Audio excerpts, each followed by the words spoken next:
애청자 여러분 안녕하세요. 예수님 안에 거하며 사는 삶을 나누는 시간 포도나무와 가지 진행의 민경은입니다.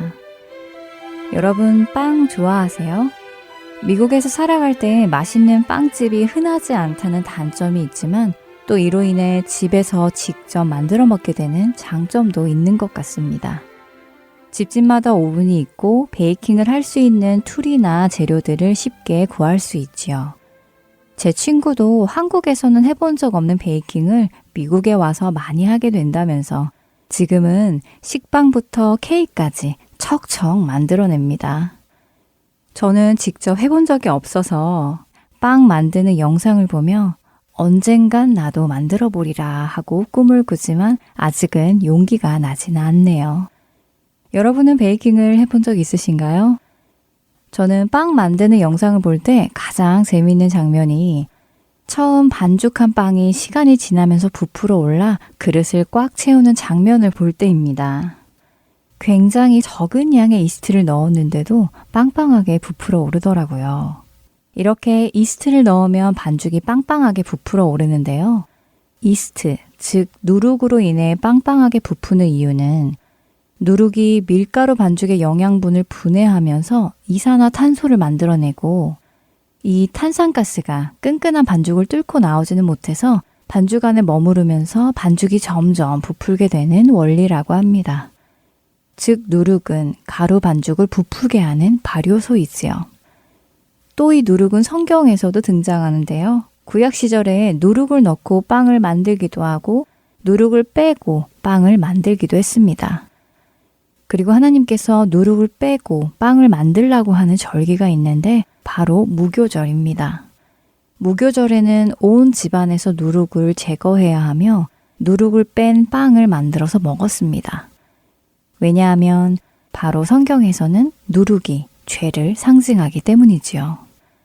너희가 자랑하는 것이 옳지 아니하도다. 적은 누룩이 온 덩어리에 퍼지는 것을 알지 못하느냐라고 고린도전서 5장 6절에서 사도 바울이 말한 것처럼 누룩은 죄를 상징하고 또한 퍼져나가는 죄성을 짚어서 이야기합니다.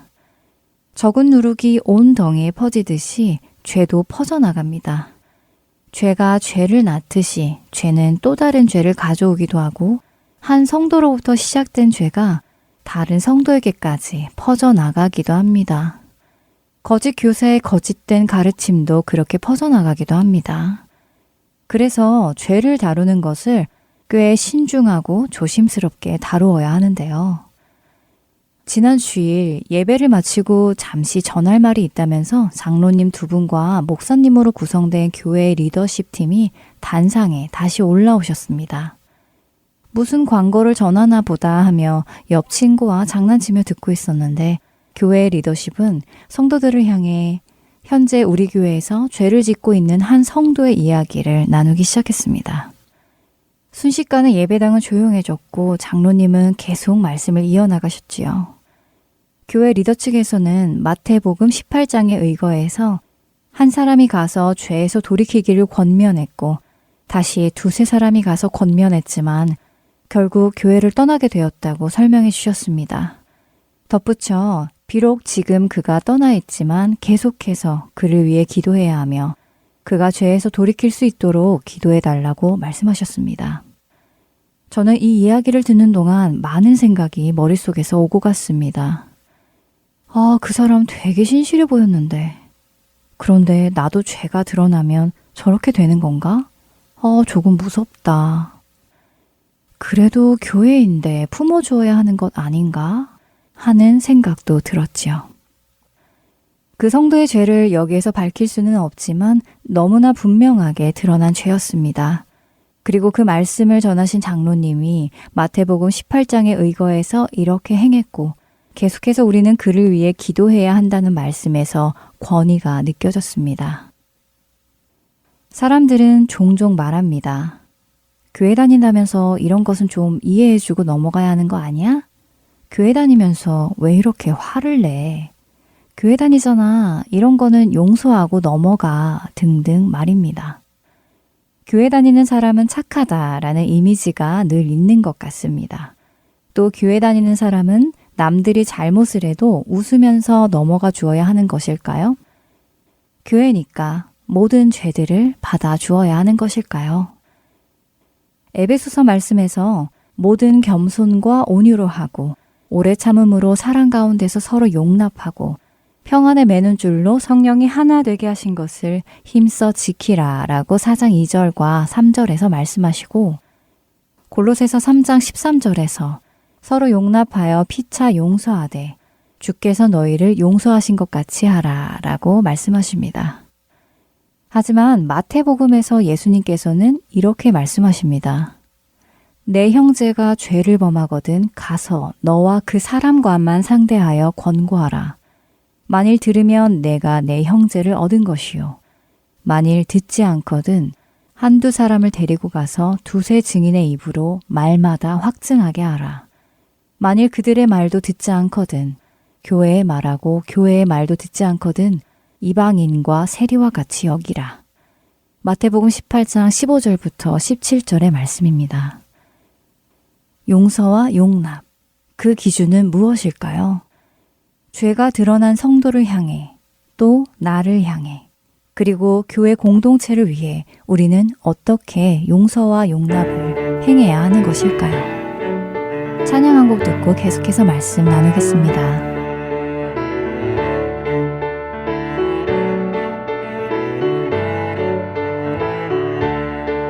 주님 찾아오셨네 모시여 드리세 가시관을 쓰셨네 모시여 드리세 우리 죄를 속하려 십자가를 지셨네 받은 고난 그셔라 모시여 드리세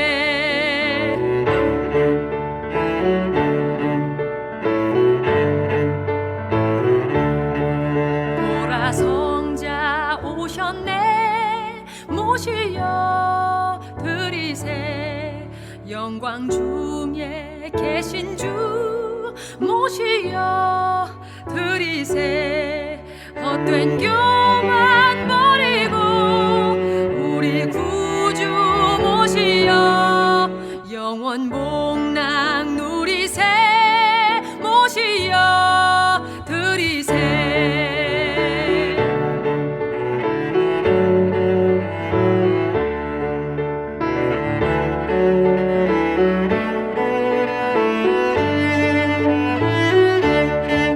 겸손한 자 찾도다 하늘에서 부르네 주여 내가 믿으니 오소서 오소서 주여 환영하오니 오소서 오소서 생명길로 이끄사 슬픔 위로하시고 진리 알게 하소서 오소서 오소서 주님 찾아오셨네 모시여 드리세 모시여 드리세 모시여 드리세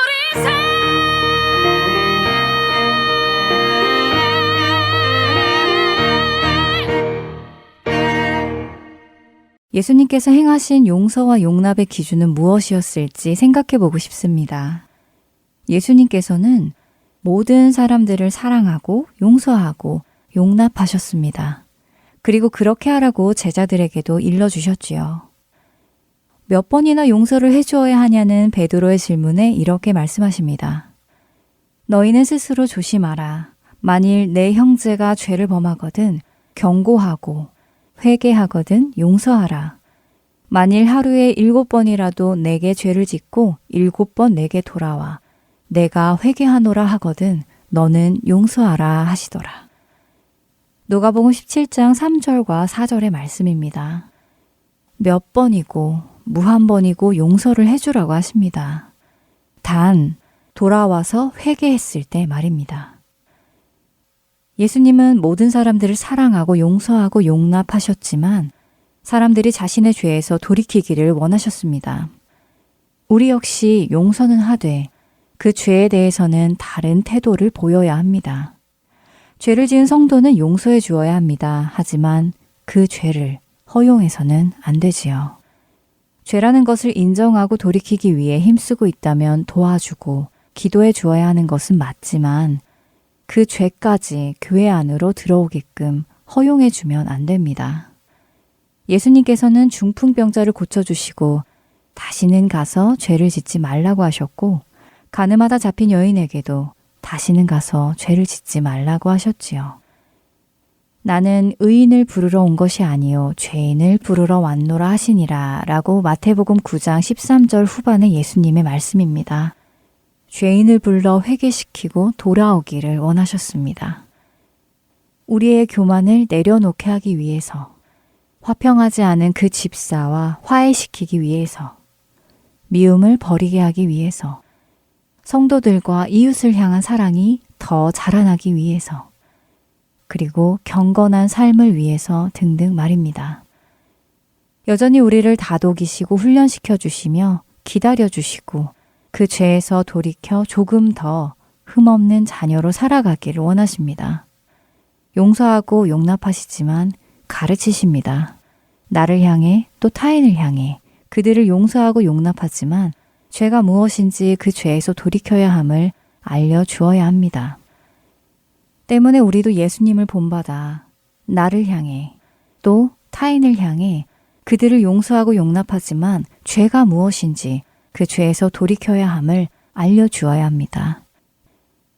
하나님께서 우리를 내 모습 이대로 사랑은 하시지만 내 모습 이대로 두지 않으시는 이유는 우리를 사랑해서입니다. 사랑하는 자녀가 올바른 길을 가기를 원하는 부모의 마음, 또 사랑하는 제자가 올바른 길을 가기 원하는 선생님의 마음, 이것보다 더 크게 우리를 사랑하고 거룩하게 살기를 원하시지요. 그래서 때로는 아프게 그 죄를 다루십니다. 마태복음 18장 17절에서 만일 그들의 말도 듣지 않거든 교회에 말하고 교회의 말도 듣지 않거든 이방인과 세리와 같이 여기라 라고 하셨습니다. 교회 밖으로 내보내야 하겠지요. 죄는 누룩과 같습니다. 퍼져나가지요. 죄를 하나 두 개 허용해주면 공동체가 무너집니다. 하나님의 말씀을 왜곡시키며 점점 누룩이 퍼져나가듯 죄가 퍼져나갑니다. 성경은 우리에게 죄인은 사랑하되 죄는 미워해야 함을 분명하게 구분해 주셨습니다. 그런데 세상은 그런 것은 말장난이라고 하기도 합니다. 그렇게 구분할 수 없다고 주장하지요. 그 사람을 사랑하면 그 사람의 죄까지도 받아주어야 한다고 주장합니다. 그러나 그것은 하나님을 모르는 세상에 속한 사람들의 주장일 뿐입니다.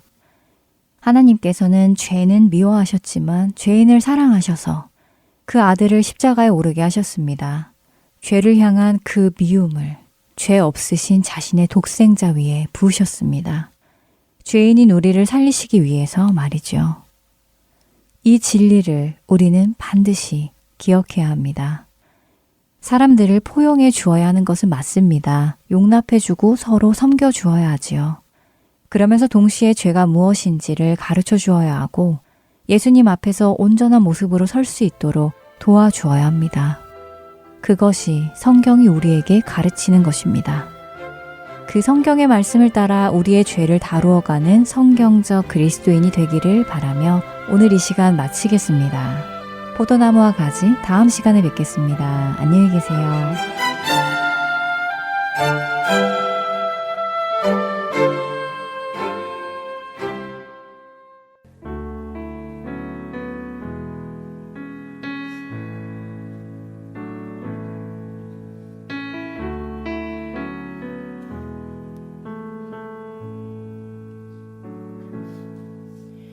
주여 우린 연약합니다. 우린 오늘을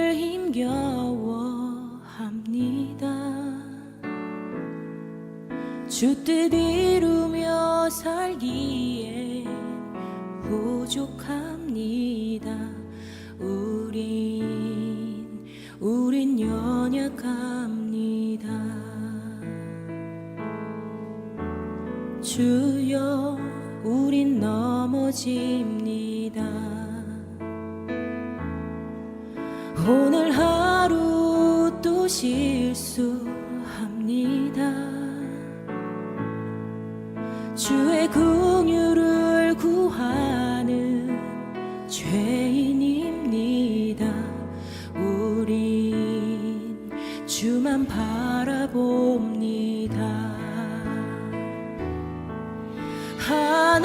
한없는 주님의 은혜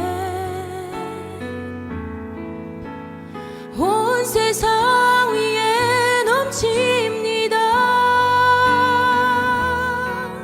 가릴 수 없는 주 영광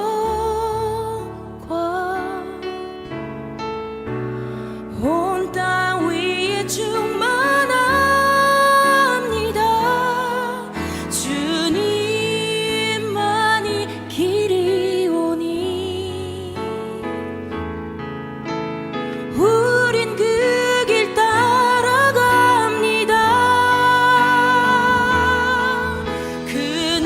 그날에 우리를 이루신 주는 완전합니다. 함께 고백합시다. 주여 우리 연약합니다. 주여 우린 연약합니다. 우리 오늘을 힘겨워합니다.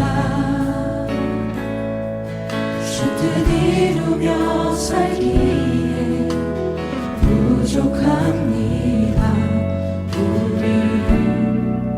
우린 연약합니다. 주여 우린 넘어집니다. 주여 우린 넘어집니다. 오늘 하루 또 실수합니다.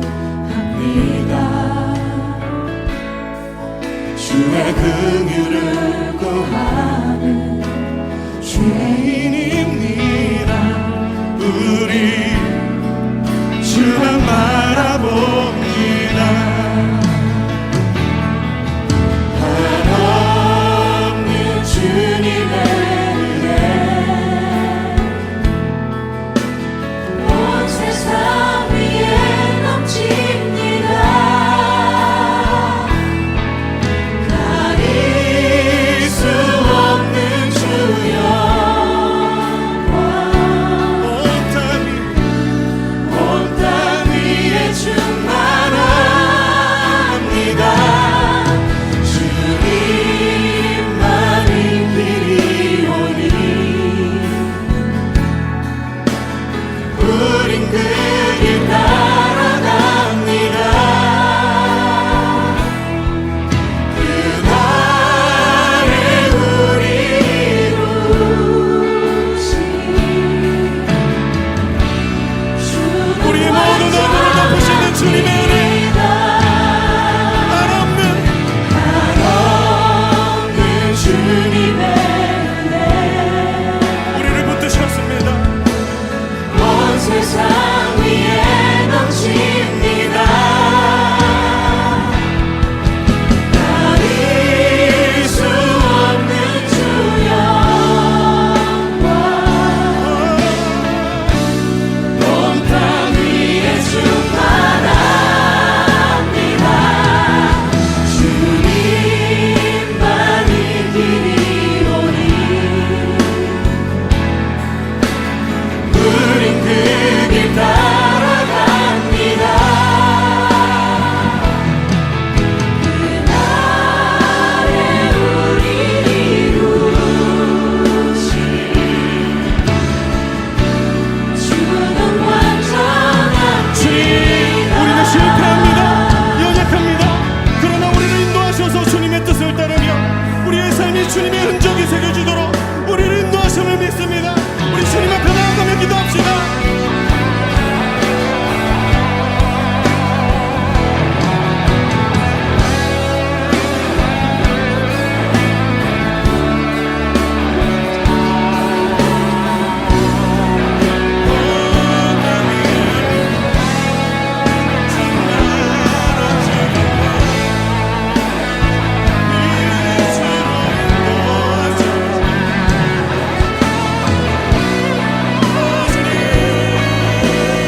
주는 완전하신